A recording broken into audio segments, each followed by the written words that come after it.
Hello everyone, আসসালামু আলাইকুম। আজকের ব্লগে আমি শেয়ার করছি একদম রাজকীয় সাথে ডিমের কোরমা, যেটা আমি এবার ঈদে বানিয়েছিলাম। রাজকীয় বলার একটা কারণ হচ্ছে এই ডিমের কোরমাটা খুবই শাহী একটা ফ্লেভার আসে, খুবই টেস্টি হয়। আর এটা আপনারা পোলাও, বিরিয়ানি, কাচ্চি, মোরগ পোলাও বা ভাতের সাথেও সার্ভ করতে পারবেন, সব কিছুর সাথেই খুবই ভালো লাগবে। তো রান্না কিন্তু এদিকে শুরু হয়ে গিয়েছে। প্রথমে আমি কিছুটা বেরেস্তা বানিয়ে নিয়েছিলাম, বেরেস্তাগুলোকে তেল থেকে তুলে নিয়েছি।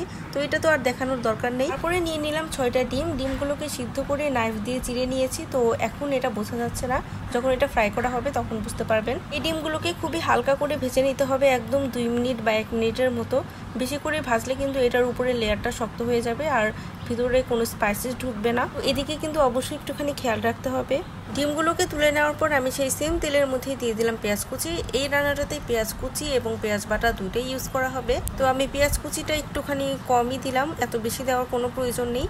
আর এই পেঁয়াজটাকে বেশি করে ভেজে একদম বেরেস্তা বানিয়ে ফেলা যাবে না, হালকা করে ভেজে নিতে হবে। একদম একটুখানি পেঁয়াজটা নরম হয়ে গেলেই হয়ে যাবে। তো পেঁয়াজটা এরকম নরম হয়ে গেলে এর মধ্যে আমি পানি দিয়ে দিলাম সামান্য পরিমাণ, যাতে পেঁয়াজটা কুক না হয়। তারপর এর মধ্যে আমি দিয়ে দিব হাফ চা চামচ পরিমাণ আদা বাটা এবং হাফ চা চামচ পরিমাণ রসুন বাটা। এখানে সামান্য পরিমাণ ইউজ করতে হবে যেহেতু এটা ডিম। তো আমি আবারও হাফ চা চামচ পরিমাণ এখানে জিরা বাটা দিয়ে দিলাম। আপনারা চাইলে ভাজা জিরার গুঁড়াটা ইউজ করতে পারেন, আমার কাছে ছিল না তাই আমি এই বাটাটা ইউজ করেছি। আর আদা রসুন বাটাটা ইউজ করার আগে অবশ্যই কিন্তু সামান্য পরিমাণ পানি দিয়ে নেবেন। আপনারা কিন্তু দেখেই বুঝতে পারছেন যে পেঁয়াজটা কিন্তু ওভারকুক হয়ে যায়নি, একদম ঠিকঠাক আছে। তো তারপর আমি এর মধ্যে দিয়ে দিব সামান্য পরিমাণ লাল মরিচের গুঁড়া, সামান্য পরিমাণ লবণ, আর এখানে ধনিয়ার গুঁড়া দিয়ে দিলাম একটুখানি। আসলে স্পাইসি করার জন্য এখানে লাল মরিচের গুঁড়াটা অ্যাড করা হয়নি। লাল মরিচের গুঁড়াটা অ্যাড করার কারণে একটুখানি গোল্ডেন একটা কালার চলে আসে, সেই জন্য দেওয়া হয়েছে। তবে খুবই সামান্য পরিমাণ ইউজ করতে হবে। এটাকে স্পাইসি করার জন্য অবশ্যই কিন্তু গ্রিন চিলি অ্যাড করতে হবে, তবে এটা এখন না, আমি পরে দেখিয়ে দিব। তো তারপর আমি এর মধ্যে দিয়ে দিলাম পেঁয়াজ বাটা। এখানে হাফ কাপের মতো পেঁয়াজ বাটা দিয়ে দিলেই হয়ে যাবে। ডিমের এই কোরমাটা টেস্টি করার একটা ট্রিক্স হচ্ছে যে মশলাগুলো আপনারা ইউজ করবেন সেগুলো কিন্তু অবশ্যই খুব ভালো মতো কষিয়ে নিতে হবে। বেশি হাই ফ্লেমে এটাকে রান্না না করে মিডিয়াম টু লো ফ্লেমে এই যে মশলাগুলোকে আমি ইউজ করলাম সেগুলোকে খুব ভালো মতো কষিয়ে নিতে হবে, তাহলেই দেখবেন আপনাদের রান্নার টেস্টটা খুব ভালো আসবে। তো তারপর আমি এখানে এলাচ, তেজপাতা আর কয়েকটা গোটা গোলমরিচ এখানে দিয়ে দিলাম। এটাকে আরও আগে দিলে ভালো হয়, বাট আমি ভুলে গিয়েছিলাম তাই এই পর্যায়ে দিয়ে দিলাম। তো তারপর আমি এখানে দিয়ে দিব দই, টক দই।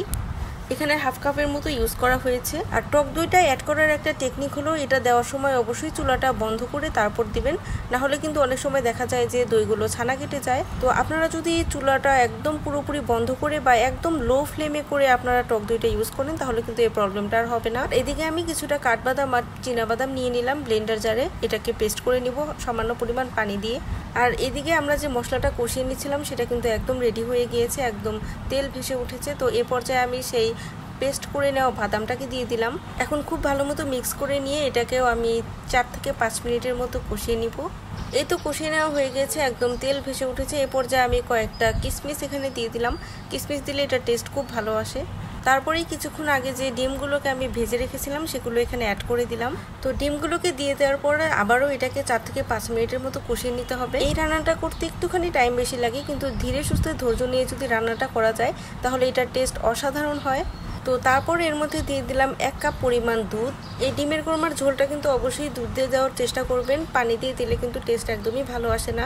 তবে আপনারা যদি মিল্ক পাউডার ইউজ করতে চান তাহলে এখানে পানি দিয়ে মিক্স করে দিতে পারবেন, কোনো সমস্যা নেই। তো 1 কাপ দিয়ে দেওয়ার পর আমার কাছে কম মনে হয়েছিল, তো আমি আরও হাফ কাপ এখানে দিয়ে দিলাম দুধ। তারপর এটাকে ঢাকনা দিয়ে ঢেকে দিতে হবে। তো কিছুক্ষণ পর চলে আসলাম, এখন এর মধ্যে দিয়ে দিতে হবে 7-8টার মতো কাঁচামরিচ। তো আপনারা সবাই জানেন যে কোরমাতে কিন্তু খুব বেশি একটা ঝাল হয় না, ঝাল মিষ্টি সব কিছুর একটা ব্যালেন্স থাকে। তো আপনারা সেই আন্দাজে এখানে গ্রিন চিলিটা অ্যাড করে দিবেন। তো তারপরে আমি আবারও 5 মিনিট পর এখানে চিনি দিয়ে দিলাম। তো কোরমাতে তো চিনি অ্যাড করতেই হবে, তো এখানে চিনিটা দিয়ে আমি বেরেস্তা দিয়ে দিলাম। বেরেস্তা দিয়ে আবার একটুখানি মিক্স করে এটাকে ঢেকে দিব। তো আপনারা দেখতে পাচ্ছেন গ্রেভিটা কিন্তু অনেকটা ঠিক হয়ে গিয়েছে। তো এই পর্যায়ে ঢাকনাটা খুলেই 2-3 মিনিটের মতো কুক করে নিলে এটা কিন্তু হয়ে যাবে। তো আপনারা দেখে বুঝতে পারছেন এটা কিন্তু প্রায় হয়ে গিয়েছে।